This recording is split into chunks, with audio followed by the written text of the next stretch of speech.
जय हिंद दोस्तों भारतीय सेना ने अपनी ऑफिशियल वेबसाइट पर नई सेना रैली भर्तियों में शामिल होने वाले युवाओं के लिए शैक्षणिक योग्यता यानी एजुकेशनल क्वालिफिकेशन से रिलेटेड अपडेट जारी कर दिया है। इस अपडेट के अनुसार सेना की रैली भर्तियों में 8वीं पास कैंडिडेट से लेकर ITI डिप्लोमा होल्डर कैंडिडेट भी शामिल हो सकते हैं। अगर आप नोटिफिकेशन में दी गई सभी निर्धारित योग्यताओं को पूरा करते हैं तभी आप सेना की रैली भर्तियों में शामिल हो सकते हैं।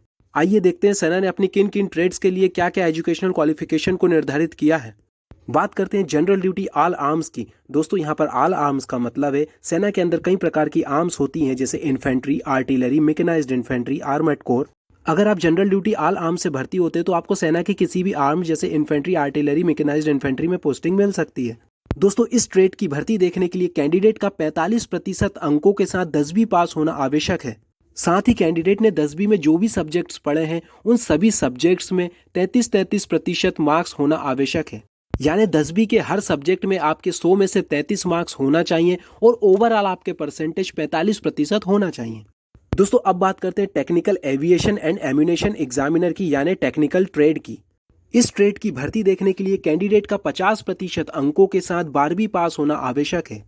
साथ ही कैंडिडेट ने 12वीं में साइंस, फिजिक्स, केमिस्ट्री, मैथ्स और इंग्लिश पढ़ा होना चाहिए और इन हर सब्जेक्ट में उसके 40% अंक यानी 100 में से 40 नंबर होना चाहिए।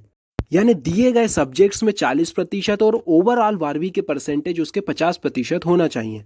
और इसके अलावा अगर किसी कैंडिडेट ने स्टेट बोर्ड या फिर सेंट्रल बोर्ड से 12वीं कक्षा पास कर रखी है, साथ ही उसने 1 साल का ITI कोर्स भी कर रखा है निर्धारित फील्ड में, तो वो कैंडिडेट भी टेक्निकल ट्रेड के लिए अप्लाई कर सकते हैं।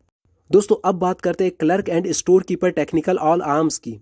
दोस्तों इस ट्रेड की भर्ती देखने के लिए कैंडिडेट का 60% अंकों के साथ 12वीं पास होना आवश्यक है। चाहे उसने किसी भी स्ट्रीम से 12वीं पास की हो, जैसे आर्ट्स से की हो, चाहे कॉमर्स से की हो, चाहे साइंस से की हो, बस जो भी सब्जेक्ट्स उसने पढ़े हैं उन हर सब्जेक्ट्स में उसके 50% अंक होना आवश्यक है और ओवरऑल यानी कि टोटल 12वीं में 60% अंक होना चाहिए। साथ ही अगर उसने 12वीं में English, maths, accounts, book keeping जैसे सब्जेक्ट्स पढ़े हैं तो इन सब्जेक्ट्स में उसके 50% अंक होना ही चाहिए।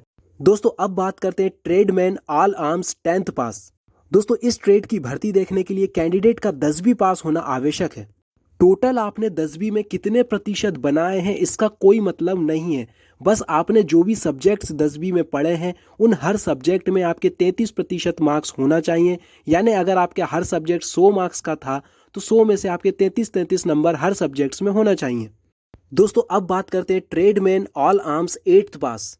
इस ट्रेड की भर्ती देखने के लिए कैंडिडेट का सिंपल 8वीं पास होना आवश्यक है। भले ही उसने 8वीं में कितने ही प्रतिशत बनाए हों इससे कोई मतलब नहीं है, बस उसने 8वीं में जो भी सब्जेक्ट्स पढ़े हैं उन सभी सब्जेक्ट्स में उसके 33% नंबर होना चाहिए। यानी अगर 100 मार्क्स का पेपर था तो हर सब्जेक्ट्स में उसके 100 में से 33 नंबर होना चाहिए। दोस्तों इन सभी ट्रेड्स की भर्ती देखने के लिए कैंडिडेट की उम्र सीमा 17.5 साल से 23 साल के बीच होनी चाहिए। दोस्तों इस ऑफिशियल नोटिफिकेशन को आप भारतीय सेना की ऑफिशियल वेबसाइट www.joinindianarmy.nic.in पर जाकर चेक कर सकते हैं। दोस्तों जैसे ही सेना भर्ती का कोई अपडेट आता है मैं आपको वीडियो के माध्यम से सूचित कर दूंगा। दोस्तों सेना भर्ती की अपडेट के लिए आप मेरे चैनल को भी सब्सक्राइब कर सकते हैं। मैं मिलता हूं आपसे नेक्स्ट वीडियो में, तब तक के लिए गुड बाय, जय हिंद।